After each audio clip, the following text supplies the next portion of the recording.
মৃত্যু নামক বক্তার ওয়াজ শুনতে হবে। আপনার আমার জীবনে এমন একটা দিন চলে আসবে, যেই দিন আপনার আমার নাম ধরে কেউ আর ডাকবে না, সবাই শুধু বলবে লাশ, সবাই শুধু বলবে লাশ। আত্মীয় স্বজন গুলো ছুটে ছুটে আসবে, পাড়া প্রতিবেশী গুলো ছুটে ছুটে আসবে, এসে তারা বড্ড তাড়াহুড়ো করবে, কখন জানাজা হবে, কখন লাশের দাফন হবে। আপনাকে খাটিয়ার উপরে শোয়াই দেওয়া হবে। সাল্লু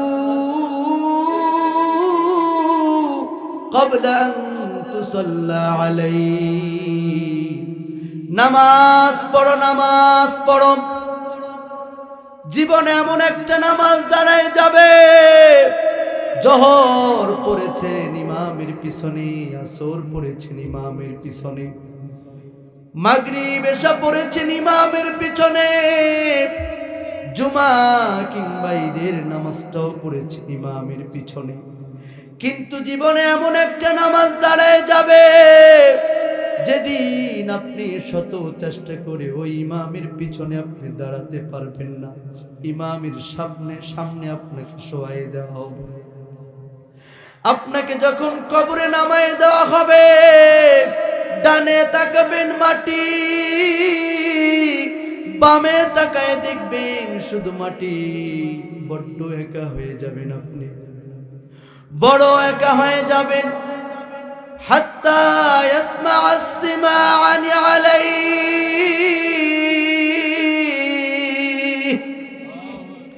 পায়ের আওয়াজগুলো আপনি শুনতে পারবেন, সন্তানের পায়ের আওয়াজগুলো শুনতে পারবেন, প্রিয় মানুষগুলোর পায়ের আওয়াজ শুনতে পারবেন। কিন্তু আপনি কাউকে আটকাতে পারবেন না, তারা তাদের মতো চলে যাবে। শত চেষ্টা করে আটকাইতে পারবেন না। 40 কদম যাওয়ার সঙ্গে সঙ্গে মুনকার নাকির এসে উপস্থিত হয়ে যাবে, আপনাকে কিছু অতি সিম্পল কিছু প্রশ্ন করবে। যদি আপনি উত্তরগুলো না দিতে পারেন, আপনি কোন দল করেছেন দেখা হবে না, কোন নেতার পিছনে ঘুরেছেন তাও দেখা হবে না। অন্ধ ফেরেশতা নিযুক্ত করে দেওয়া হবে। ফায়াদরিবুহু দরবাতাম বিল হাদিদ,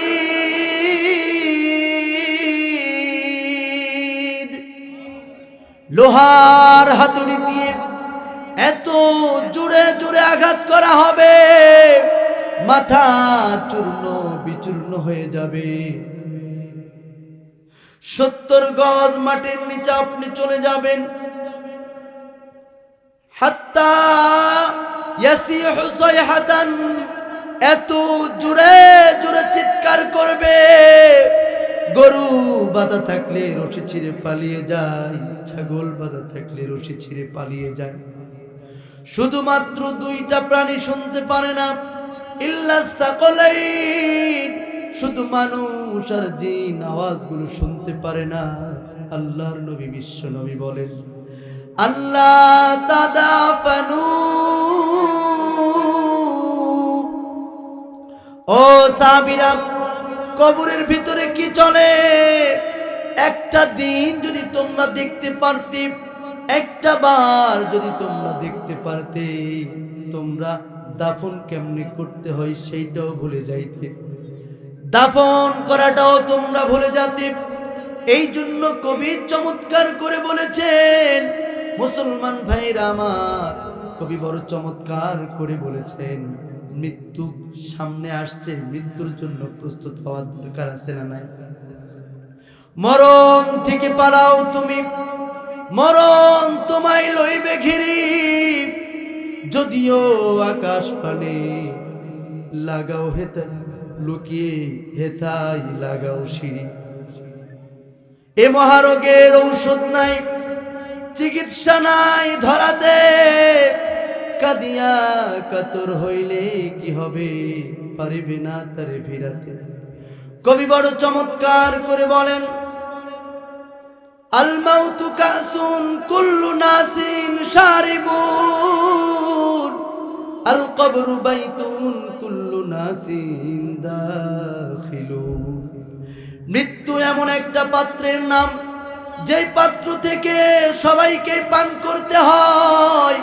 কবর এমন একটা ঘরের নাম, যেই ঘরে সবাইকে প্রবেশ করতে হয়। আল্লাহর নবী বিশ্ব নবী ডাক দিয়ে বলেন, আন্নাসু ফিল কবরি কাল গরীক ফিল বাহার। বলুন আল্লাহু আকবার।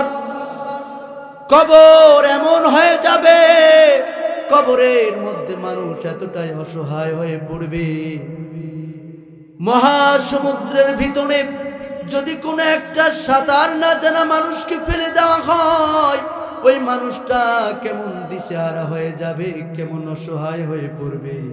এর চেয়েও বড় অসহায় কবরের মধ্যে হয়ে যাবে। মানুষ মারা যাওয়ার সঙ্গে সঙ্গে তার কিয়ামত শুরু হয়ে যাবে। কোথায় কার কবর হবে কেউ জানে না মুসলমান।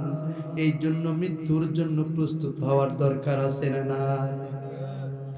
কিয়ামতের ময়দানে আপনি মনে করছেন কিয়ামতের ময়দান খুব সহজ হবে, না না না।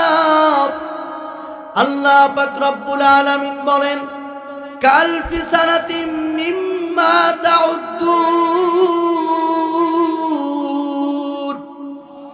কিয়ামতের ময়দান 50,000 বছরের চাইতো সেদিন বেশি সময় আপনাকে দাঁড়ায় থাকতে হবে।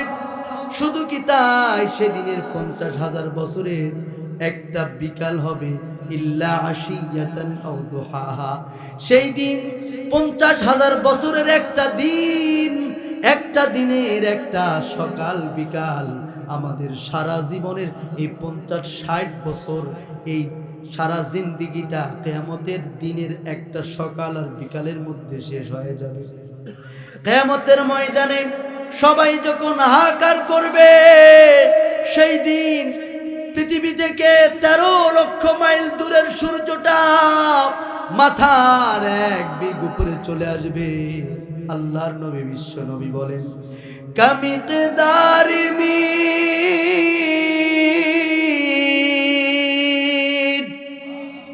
মাথার মগজগুলো টকবক টকবক করতে থাকবে।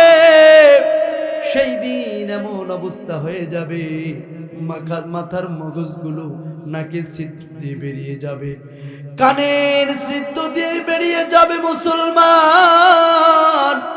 পেটের নাড়ি ভুঁড়ি গলে গলে পিছনের রাস্তা দিয়ে বেরিয়ে যাবে। আপনি যার কাছে ছুটে ছুটে দেখবেন, কেউ আপনার উপরে উপকারে আসবে না। সেই দিন মানুষের গুনাহগুলো ঘামের মতো হয়ে যাবে। কারো বাম হাতে আমলনামা আসবে, কারো ডান হাতে আসবে। যাদের বাম হাতে আমলনামা আসবে, তাদের গুনাহগুলো ঘামের পরিণত হয়ে যাবে। কেউ টাকনু পর্যন্ত ঘামের মধ্যে ডুবে থাকবে, কেউ হাঁটু পর্যন্ত ডুবে থাকবে, কেউ বা কোমর পর্যন্ত থাকবে। আল্লাহর নবী বিশ্ব নবী ইশারা করে বলেন, কেউ বা চোখ পর্যন্ত ডুবে থাকবে। গুনার ঘামের মধ্যে হাবুডুবু খাইতে থাকবে। সেই দিন যত আপনি চিৎকার করেন, চিল্লাচিল্লি করেন, কেউ শুনবে না। সেদিন স্বয়ং নবী রাসূলুল্লাহ পর্যন্ত ইয়া নাফসি করতে থাকবে। সেই দিন আমি আপনি সাধারণ উম্মতের কি অবস্থা হবে রে মুসলমান? আল্লাহর নবী বিশ্ব নবী কেবলমাত্র শুধুমাত্র তিনি মাকামে মাহমুদের মধ্যে সিজদায় পড়ে থাকবে। আল্লাহকে ডাক দিয়ে বলবেন, আল্লাহুম্মা উম্মতি।